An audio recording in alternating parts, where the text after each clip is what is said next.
Hi, I'm Stuart from Stuart's Gardens in Simonstown, and we are in a very difficult position. It all started just before New Year when I made an unpleasant discovery in my tomato bed. Hidden deep among our beautiful indeterminate tomatoes was a nest of stink bugs. I had noticed a few damaged tomatoes earlier, but I hadn't identified the cause until then. Stink bugs are sap-feeding insects belonging to the family Pentatomidia.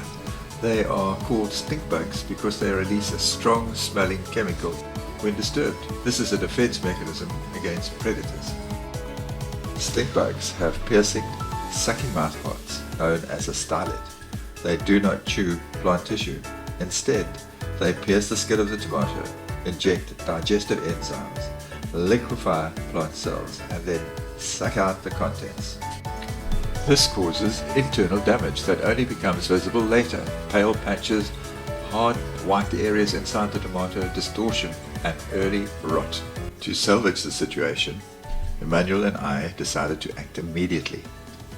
I normally use 3% hydrogen peroxide, but at the time the chemist had run out, and I had already used my supply.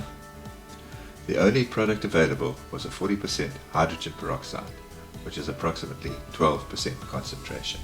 This is far too strong to use directly on plants or insects. Hydrogen peroxide works by releasing reactive oxygen species, which is highly unstable oxygen molecules that damage cell membranes and proteins. In insects, it disrupts respiration, damages soft tissue, and causes rapid death.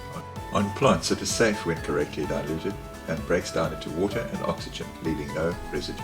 The result of spraying was dramatic. Most of the stink bugs died immediately and fell from the plants. Here are some of the bugs we collected after spraying. However, stink bugs don't live as single individuals. They live in groups and lay eggs. A few days later, isolated bugs reappeared. This was because some insects had been hidden deeper in the vines, and eggs had already hatched. By this stage, I had obtained 3% hydrogen peroxide, which allowed more controlled follow-up spraying.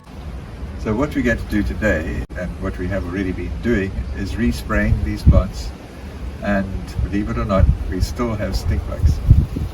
So we'll continue to spray regularly, and an additional step that we will take is to remove as many tomatoes as we can. Because ripe tomatoes emit stronger volatile organic compounds, they are softer and easier to pierce, and they attract feeding insects.